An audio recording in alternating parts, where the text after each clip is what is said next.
This week on Across the Arrowverse, DeVoe reveals his big plan and it makes no sense.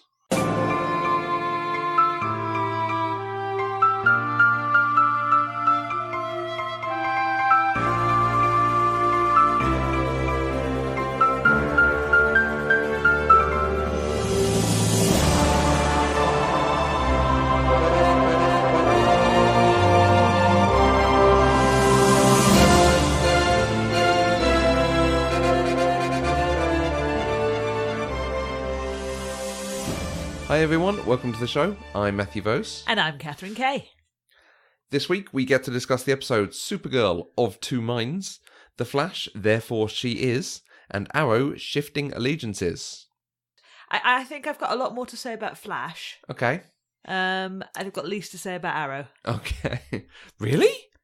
Yeah. Least to say about Arrow. That's a change from normal. We were lulled into a false sense of positivity last week, I think. Okay, let's chat Arrow then. Yes. Shifting Allegiances. Renee is back. Renee's a character. Don't forget he's in this show. Yeah. What has Renee done? Has he? Well, so either it's positive for Renee, he's got other job opportunities, or he's really knocked someone off. I think we're going for he's knocked someone off. Yeah, so basically, Renee appears, or the actor who plays Renee, appears to have irritated someone on the production team. Because, now he's back, but he can't fight. And I don't feel like this is going in the direction of he overcomes this hurdle and saves the day or something like that. I feel that this is going in the direction of he is going to fully retire his character. And he and his daughter are going to go and live somewhere safer. Yeah. Bye-bye, Renee. I'm not sure whether they're setting this up. I think I agree with you. Yes, that's exactly where this is heading. But I don't know whether this is going to be death or his choice to walk away. I hope it's the latter. Because if it was death, why didn't they just have him hitting his head on the floor when Oliver punched him? And then we could have had Oliver doing even more miserable navel-gazing. I don't know, but I was not that ecstatic to see Renee back. I'm not into Renee. So we had that, and we had Team B teaming up with Diggle and Argus to go and do stuff against the Quadrant. So Quadrant is now becoming a thing. Yeah. It'd be interesting to see whether that continues, or like we talked about last week, Quadrant becomes next season's big villain, which is where I still feel like that might go. This season is Diaz, next season is the larger scale problem. Quite possibly. But we also had Arrow himself getting captured and then having a showdown with Diaz. With Diaz, the dragon. Yes. One thing, I enjoyed seeing John as a fully uniformed leader in Argus. It felt quite natural and it felt a better role for him than sidekick to increasingly erratic Oliver McQueen. Oliver McQueen again. Oh gosh, what is it? Oliver Queen? McArrow? Yes, I've quite enjoyed Diggle actually getting to do his own thing now. Yes. It works better for the character and the actor. It allows him to do a lot more. Yeah. Because he does not get to do much when he's on Team Arrow. No. So. And the whole Renee storyline allowed him to talk about how he's able to rationalise putting himself in danger whilst he's a father. Yeah. Which I thought was good. Because his child's got two parents who's got one spare, effectively. But hopefully that will allow us to move away from this. Oh my God. Yeah. We had Arrow himself getting captured and facing off against Diaz. Yeah. The fight was okay. For a show that actually generally does its fighting sequences pretty well, that was an okay fight. But very much they showed that these two are matched. It's not like the fights we had with Damien Dark or Ra's al Ghul. Ra's al Ghul, thank you. Where Oliver was outmatched. Yes, Damien Dark, they did very well. We had Vixen's assistance. Yeah, but, that was what we needed in the end. They'd have totally been taken by Damien Dark. So that was good. And it led to the point of they have now moved up his appointment to be indicted for being the Arrow as well, and possibly removed as mayor. I am glad we are potentially going to finally deal with the Arrow. And what I'm hoping this leads to is he is out in inverted commas, as the Arrow, and next season just gets to do the thing. Because he now has no one he cares about. No, that's not true. He has a son and Felicity. But yeah, so he does they're care also in on about the them, secret. but he's kind of trying to separate them. Yeah. But, yeah, I don't know. I find it very hard to care. We also had a slight story with Laurel, evil Yes. Laurel, being scared of Diaz and getting the new mayor, Thingy Lance, to sign away the stuff to show that he was trustworthy. I can't decide whether she was doing that to get the signature or whether she is actually genuinely scared. I think it's supposed to be that we take it that she's genuinely scared, but she's switched sides so often now. I don't trust anything she does, and I'm almost past caring. Well, I feel like they write her character to suit what storyline they want to do with her that week. And therefore she doesn't actually have a settled character or a settled motivation. Yeah. Which is why it's so hard to guess what she's going to do next. And because like I enjoyed her character more last week, where she seemed to actually be genuinely on board with Diaz and pushing for his best interests. Whereas and there didn't seem to be any fear then. No. And only after he burnt someone to death. But come on, she'd seen him kill a whole load of people, so why does watching him burn one person to death change her whole thought process about him? And she said over a childhood grudge. Well, it was more than childhood grudge. It was the shaping of his evil personality, basically. Exactly. So I don't know. I don't feel that the characterization of evil Laurel is consistent, and that's what irritates me about her. I think it could be a good character. Yeah, because Katie Cassidy is still doing very good work. Exactly, but yeah, they haven't quite decided what side of the line she's going to fall down on. No, but this episode has made me hopeful that we're going to see some outcome for her. Yes. Which might be turning good, which might be she has to be evil and they take her down. But it also makes me hopeful that we're going to see some reconciliation of the Arrow and Oliver. Yes. They're actually going to deal with it finally. Yes, I hope so. I hope so. I just... Is it that they know they have the next season, so they're setting everything up rather than dealing this season? Yeah. Possibly so. Let's do Supergirl. Yeah. And let's build up to Flash. Supergirl was of two minds, so we had the discovery of who Pestilence was. Yes. And her actually making people ill. I liked the escalation of that storyline. I liked that these people are ill, now Wynn's ill, now Wynn's really ill, now Alex is ill. And it is like, okay, Alex is ill, they have to get this sorted. She is too much of an important character. And at one point I was thinking, because initially when Wynn got ill, I was thinking, oh, well, they'll cure him, won't they? Yeah. And then Alex got ill as well. I'm like, hang on a minute. They were giving him a good goodbye there.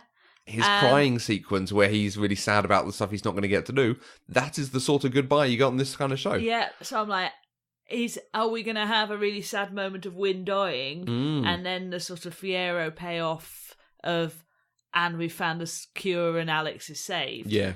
Because I could have seen that as a sort of a two-beat of that. But I was quite relieved that Wynn didn't die. I quite like Wynn as a character. Yeah, but he's had a good few weeks. We also had Lena and Sam dealing with Rain. I liked seeing the sort of dual personality thing playing off against each other. I'm not quite sure I buy it as a parallel universe dimension thing. And that's where she's trapped and that's where you go when Rain takes over. And it feels so like the Malice thing.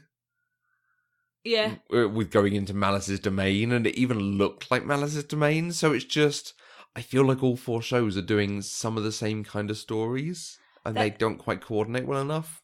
They really are. They really are. But I buy it more as a Malice-esque domain, like not necessarily the same domain, but it being actually a spirit zone, like something inside her head or something, some kind of astral plane, and we're just whatever. Getting the visualization of that. Exactly, exactly. That to me is more like what it is. I did like Sam and Rain being able to confront each other, and I like the whole sort of they're building up the point that I think is still going to lead to Sam overcoming Rain, which is that Rain has actually said to Sam she is going to kill Ruby. Yeah, and I also thought it was quite interesting that she was pushing at Sam's darker moments of basically, I mean, I can't even remember what Ruby's background is, but her.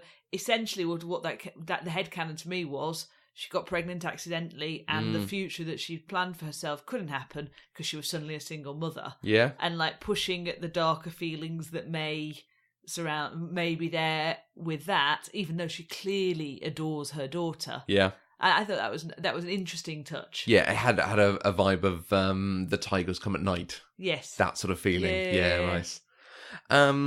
I really liked the bit of a twist we got that the Doctor was actually evil. I liked that. That added a lot more colour to the thing about the humanity, and that she will be... I don't think they're going to take her down. I don't think they can take her down, but it is possible. But she's the one that they won't be able to save, whereas the others have some humanity left in them. Yes. So it sort of makes it forgivable if they do kill her. And also understandable if they can't stop her and she then goes on to become this big baddie in 1,000 years. Yeah. But I really liked that yes, I swore to do no harm, and then I was forced to save people I didn't want to save, and then I saw how terrible man was to man and all of this kind of thing, and like, that's a really nice twist on this story. Yeah, I really liked that. Yes, interesting. Interesting. I liked how they did the Lena Luthor reveal. Yes. You know, we'd taken that plot line to a good point. We'd learned a lot about Rain. Yep. We'd got Sam on board. We knew that Sam and Rain were antagonistic towards each other. And then, yes, now we know. Yeah, I've just got here, great secret reveal. Yeah, really the bit of the four of them, three of them, four of them. John and Imra and Supergirl and Mon-El. Yes. Rocking up and finding, wait, what's Sam doing here? Oh, she's Rain. Yes. It was a great way to reveal it. It was really well done. Yeah. And I like that we haven't seen the ramifications of that. It's changed the game, but it's not a cliffhanger in and of itself. And it makes me really interested to see what comes of this. Yes. Yeah, so this could either bring Lena into the pack fully, or it could mean that she's cast out of this friendship group that she cares about so much, but won't fully understand why she's cast out because they won't be able to bring her into the secrets. I hope she's brought in fully. It's going to hurt my heart to watch one of my favourite characters basically be dumped by all her friends. Yeah, but it could be interesting to see her turn evil because of this, or more evil, or... Yeah, who knows? I still suspect she's going to save the day and figure out how to stop Rain through chemical responses, and then the humanity on top of that is the thing that actually saves Sam in the process. Yeah. So, I didn't enjoy the evil insurance company bit.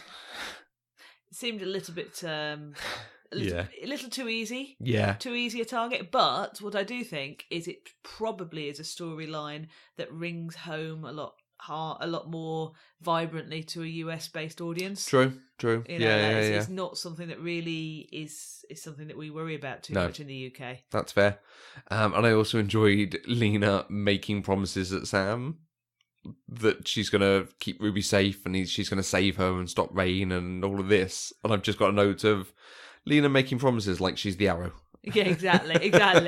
Don't promise things that you cannot guarantee. Yeah, right. And best line of the episode was about Wynn getting back to work after being healed from the disease. And Alex just going, Wynn, what a suck-up. Yeah, exactly. Nice. One question I was left with is her saying El Mayara at the end. I don't know whether that's Kryptonian as a phrase, whether it means I will destroy the House of El, whether the use of the syllable L is important or not. I'm assuming we will reference that next episode. Yes. And in general, just thinking on the Imra bits of the story and the Mon-El bits of the story, I'm enjoying this dual threat of both pestilence and blight. She's a threat now, possibly killing people, and we know she's a threat in the future. And this is sort of hanging over their heads in different ways. Yeah. It's quite a nice bit of writing that we've not... I feel like Flash would have done this writing, and I don't think we've ever seen it from it. So...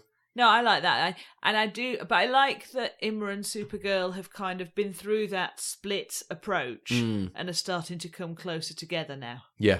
Imra is a really good character. Yes. I am really enjoying her. I'm enjoying the actress. I'm enjoying the writing for her. Yeah. So, more so than Monel, frankly. Yeah. I've never been an enormous fan of Monel, to be honest. He's a bit bland. And Brainy is still used for comic relief. Enjoying the, we don't really need to do his makeup all the time, do we? Yeah. Guys, can we work out some sort of sciencey way around it? Yeah. Okay, let's make a joke of it. Now let's move on. Yeah. I really enjoy acting on your show. I don't enjoy the 5 hours in makeup anymore every morning. Can we kind of work this out somehow? Right, The Flash, Therefore She Is, which we've been expecting DeVoe's wife, Marlize, played by Kim Engelbrecht, to become a big part of this and possibly be his downfall. And we've been seeing a lot of hints of it, and the show has led us down this path very much, calling the episode Therefore She Is. I was expecting this to be the one with a reveal. It kind of got there, but it was more just her backstory. Which was interesting enough. I can kind of see the way this story goes. That they showed us. Yeah, it was nice. It was very believable. I have a slight hint, and I don't know whether this is just me expecting a superhero story to do a superhero story, that he was the one coordinating the attack that brought her back to him. I don't think he was that clever or that powerful at that point. Okay. Yeah. I saw that as a coincidence, a lucky coincidence for him. Yeah. But I didn't. I do believe that he is nothing without her. Yeah. And I don't think he had the ability or the capability or the motivation at that point to do anything other than mutter and write things in notebooks. So I don't think he could have done. My headcanon is I don't think he could have done that. Yeah. Okay. I don't know whether it's just because I've seen so much Arrow. Maybe. It's the sort of thing Arrow would do, definitely. Yes. You know, there are no coincidences. These are all things that happen. And we might well see the end of that at some point of who the people attacking her was. So it ends up with her stealing the chair and disappearing. Do we think she is going to actually go to Team Flash, or are they going to find her and convince her? I think I might have a third option there. Go on. I don't know that she's entirely leaving for good, for good motives. I'm wondering if she is going to become another villain in her own right. Oh, interesting. But not working alongside him. Because, I mean, she's leaving, she's angry. She's leaving because she feels rejected by the man that she loved as her husband. And she's leaving because she sees that he's not carrying out their mission. He's looking to control the world rather than just make it stupid. But she's not leaving because she didn't want to do the underlying plan in the first place. Okay. So I don't necessarily know that she's leaving to entirely stop it. Interesting. Yeah. I would like that a lot, because I think even without her, I think we've now seen, like we were saying last week, we've now seen how they beat him. They go emotional. Yes. No logic, no strategy. Yes. We just take him on. We're a family. That's how we're going to beat DeVoe. Yep. Loved it. Yeah, absolutely. And that is a really good message, particularly with our cameo at the end, which we'll come back to. But I still think, like we've said with basically every other episode, every other show, it's the humanity side of the characters' relationships that's going to save them or stop them. I've expected that with her being the one who's going to stop him. But yeah, that I would quite like it if she turned into a villain herself. Because I really like that line at the start. The best of ideas by the smartest of men often have a way of becoming corrupted. So I think she's still on board with the idea. I mean, to be honest, I didn't entirely buy her, oh no, you can't make humanity stupid. Oh, a bunch of militia have shot up my water purifier. Yeah. Now, make them all stupid, enlighten them, DeVoe, or whatever he's called. But I did like that as a thought and a line. Absolutely. There was a very heavy emphasis on it was technology by men, which is very interesting. I don't know whether they'll ever follow up on that about her as a woman, and if she is a villain, she wants to do the making people stupid, but only to men. And going down that route, it would be a very interesting way for the Flash to deal with some of the gender politics going on in the news. But maybe she can find out a way of getting to that planet that Supergirl went to that was that was or the blue star that kills men. That kills men but not women. There was an interesting thing. DeVoe didn't have too many lines in this. Generally, he was just a bit menacing and a bit preachy. Particularly the bits with Team Flash. I feel like they wrote him like they wrote Dibney. The bit where they turn up and he has a line of, "Hey, gratitude for the workout later." Like that sounds like the sort of thing Dibney would have said, and the way he said it had that kind of cadence, and it just, I wonder if they're just trying to keep it in our minds or show that he is a different person now than when he used to extemporize about his successes. Because quite frankly, even the DeVoe of the past was boring and pompous. Yeah. Whereas, yeah, you're quite right. That's really interesting. So, is it that some of the spirit of the body that he's currently inhabiting is having an influence on his character? Yeah. And I really hope so, because that keeps my dream of getting Dibney back alive. Well, and that's why I think his wife is going to go and join Team Flash, because she's going to say there is a way to split them all apart again, and I get my husband back. That's, I don't know. But does she get a husband back? What body would he inhabit? The dying one. And that's the choice they make. Yeah. Maybe. But it would be strange to split them out into bodies, but it might also be just her wanting to stop him so that it's not his legacy or something.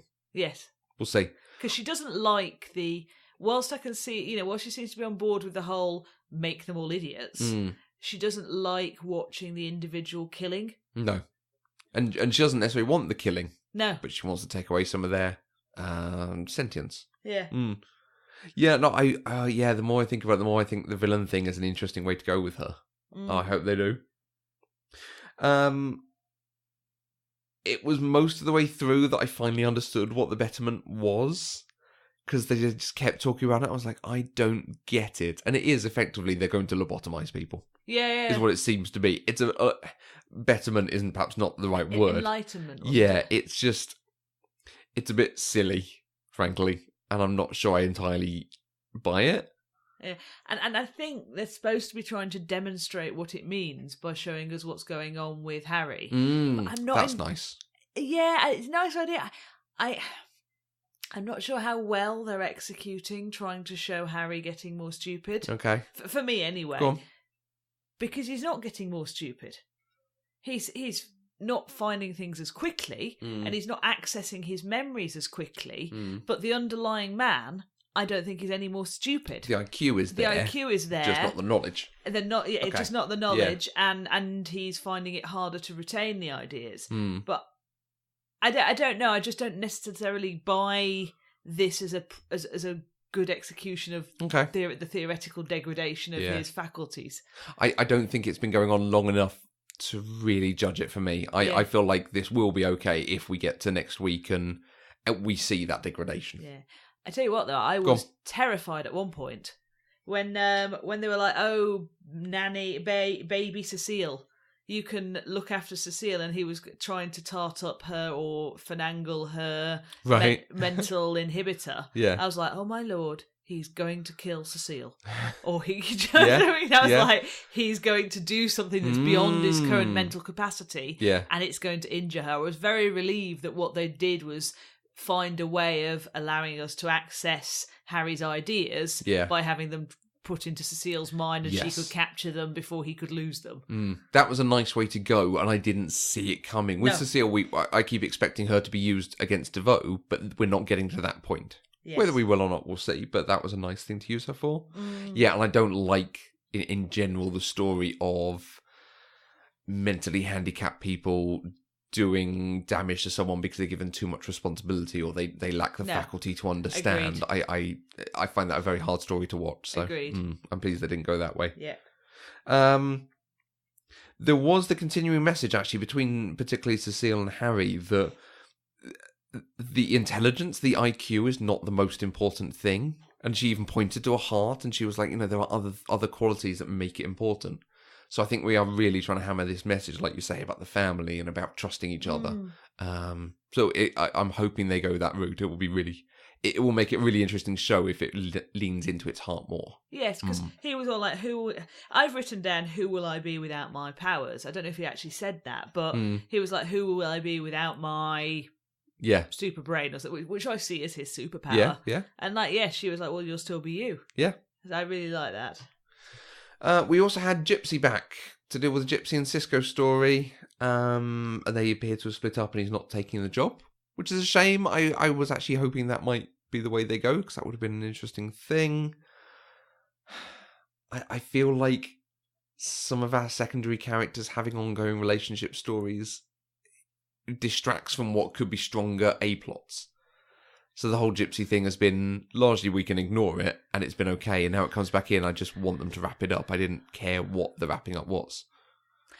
I quite liked it, because I think it's for me, they've been doing a nice job of showing Cisco growing up. I mean, like, he is one of my favourite characters, and like his first relationship was sort of with Captain Cold's sister. Yeah, Golden Glider, something like that. I don't know, but like that was. It feels like that allowed him then to move on to this, and perhaps he will have another relationship with someone else. And do you know what? For me, that's a more realistic thing of doing relationships. You go through a number of relationships, you mature, you understand what you want. You know, you don't go, hey, this is my first ever relationship, and now we're going to be perfect for each other with no emotional lessons, and, I agree. and we'll be together forever and ever. I agree. So I don't mind that. I quite liked it, and it's so sad. It is. I think, particularly by comparison of Joe's story, where he just met someone who was nice and they have a good relationship. It doesn't have to be, and this person is also super powered and lives on another Earth or has another duty, or just people are in a relationship, and sometimes you get to see more of them, sometimes you get to see less of them. It doesn't have to be, this is a whole new character we're doing something with. Yeah. So I'd rather see them go that route. He just meets someone. Yes. And they are, of interest when they're in the few episodes they're in, but they don't have to be having their own storylines. Yeah. But I think this is closed out, Gypsy, now. I don't know that we'll see her again. Yeah. I mean, she might come back and have a cameo, perhaps. Yeah. Oh, yeah, but, chances are. I think chances are partway through next season, he'll be having a romance with someone else, and she'll come in and help out on the plot, and there'll be a little bit of emotional tension because of that. But yeah. We had a couple of crossovers this week, which you may or may not have noticed, with Evil Laurel taking Mayor Lance to favourite Chinese restaurant, also known as CC Jitters, with some red curtains up.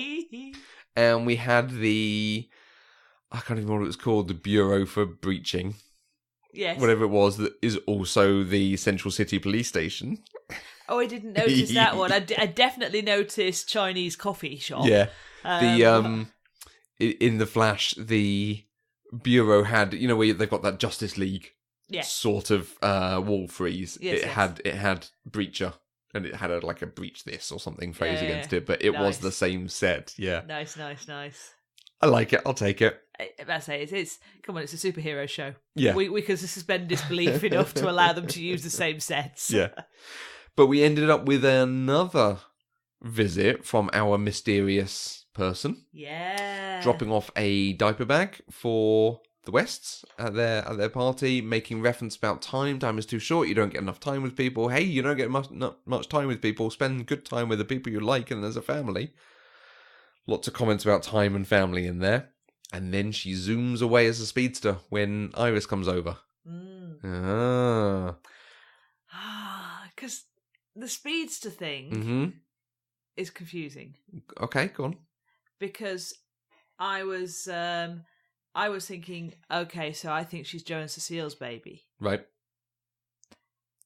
But then she zoomed off as a speedster. Yeah. So then I'm back to, no, maybe she's Iris and Barris's baby. Barris? Who's Barris? Barris. Irie and Barris. Yeah. Yeah, I don't know either. There is a hint that she is that child. But I think she is still Iris and Barry's baby. Yeah. The Flash family is a thing in the comics. The continuing family, and it is part of it is family of choice, but part of it is actually family. To be fair, Wally's a speedster. And Barry's a speedster, and they're not related, but it is part of that family. So Yeah, it could be true. Joe's child as well. And Cecile has got, like, dark matter powers whilst pregnant. Yep. How we know it's only whilst pregnant, who knows? But, Yep. Caitlin's proper clever in that. So maybe her baby's been dark mattered in utero, and he's going to come out and make nappy changing hard, won't it? Be like The Incredibles. Yeah. But yeah, so maybe her baby was dark mattered in utero. Not sure which, but they're starting to give us hints. Yeah. I don't think this is going to come to fruition this season. No. I think they are laying the groundwork for next season and beyond with a future family story. And perhaps this season will end up with Iris is pregnant. Because there is definitely something traumatic going to happen with that girl.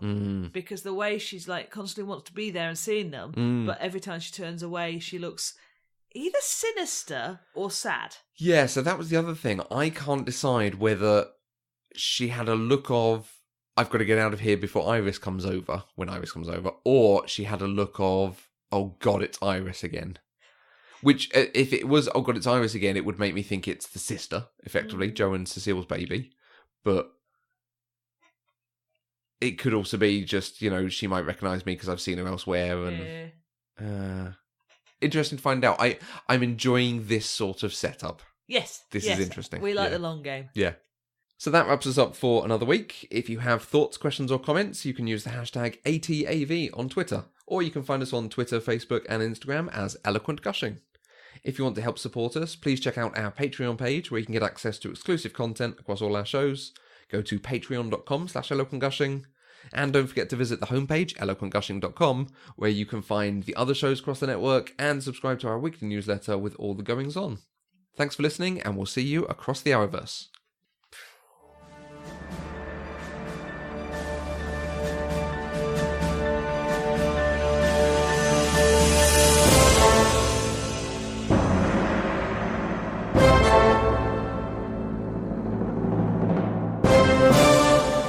Across the Arrowverse is an Eloquent Gushing production. For more shows you'll love, please visit eloquentgushing.com.